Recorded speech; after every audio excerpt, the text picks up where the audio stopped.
This is the story of a prison from which no one had ever escaped, until 3 inmates defied the odds and managed to break free. They even went so far as to create keys for the prison doors. Escape from Pretoria is a gripping prison break film based on true events.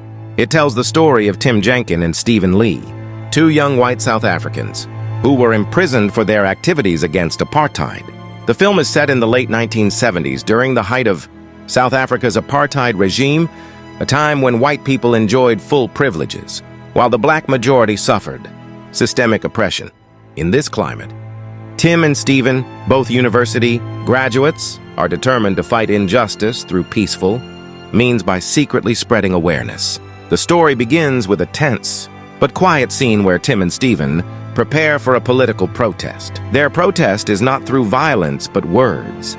They design pamphlets denouncing apartheid and devise a plan to distribute them among the public.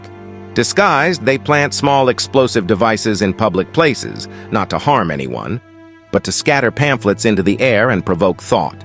The operation is a success, but consequences follow quickly. Both are arrested shortly after. Their trial proceeds swiftly and they receive harsh sentences. Because they are white, they are spared the death penalty, unlike many of their black comrades. Tim is sentenced to 12 years and Stephen to 8, and they are sent to Pretoria Central Prison, a high-security facility for political prisoners. The environment inside Pretoria Prison is harsh, cold, and bleak. There are strict rules, constant surveillance, and no hope or freedom for the inmates. Tim and Stephen enter the prison with a sense of disbelief, but their spirits remain high. They are not alone.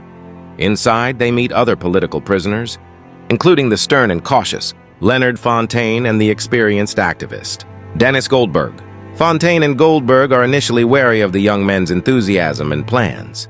They've spent years in prison and know that even a small mistake can lead to severe punishment or death. Goldberg in particular warns them of the futility and danger of escape, repeatedly saying, "No one has ever gotten out of here." But Tim, steadfast in his beliefs, refuses to accept that fate.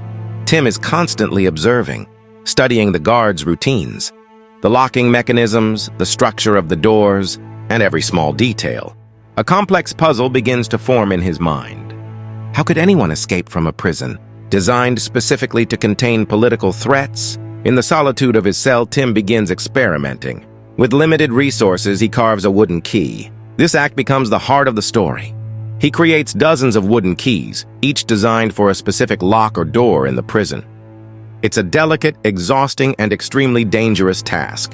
Each piece of wood puts him at risk of being discovered. Stephen becomes his closest ally. Together they test the keys in the dead of night, hide blueprints and tools, and refine their techniques. Fontaine, who was initially skeptical, starts to believe when he sees the plan taking shape. He joins the effort and contributes his insights and observations to improve the operation. The situation grows more dangerous when the prison staff becomes suspicious. During a sudden search, some of Tim's tools are found, which could have destroyed the entire plan. But luckily, they manage to hide the most crucial items in time. Now they must hurry. Wasting time could mean getting caught. Meals are minimal, and the inmates are under constant watch. The guards aren't especially cruel, but are very alert and clever. Tim and his allies must maintain complete secrecy and appear to be just ordinary prisoners. Meanwhile, their spirits remain high. They engage in political discussions, play chess, and exchange secret messages. The most dangerous part of the operation is testing the keys at night. Tim and Fontaine quietly sneak out of their cells and try to unlock the doors. Each successful attempt is noted and used to prepare for the next door. With every passing night, the risk increases. One mistake could mean solitary confinement or worse. The escape plan is no longer just a dream. It has become a real mission. Tim, Stephen, and Fontaine silently test their keys night after night. Despite being made of wood, the keys, thanks to Tim's skill and precision, surprisingly work. Inside the prison, there are multiple locked doors. When one opens, another stands ahead. In total, they must pass through 10 doors and corridors. Each lock has a different design, and each key must be crafted uniquely. This part of the film showcases the power of intelligence, determination, and silent resistance. Fontaine is now fully committed. The 3 men divide responsibilities among themselves. They observe the guards' shifts, the positioning of lights at night, Even the way sound travels through the corridors. Their lives are now hanging by a thread. One misstep could mean total destruction. All the keys are now ready. All the routes have been mapped, and the guards' routines are fully understood. Then comes the night they have waited for, possibly for years. In the silence of the night, Tim and Stephen quietly exit their cells. They test each key carefully at each door. Every time they succeed, a serious smile appears on their faces, but they remain extremely cautious. Some doors have guards nearby.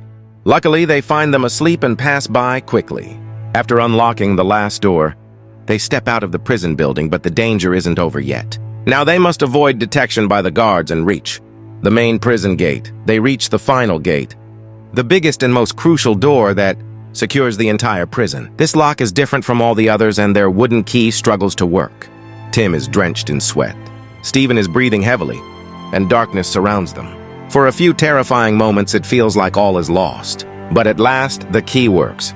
The door opens. They have escaped the prison,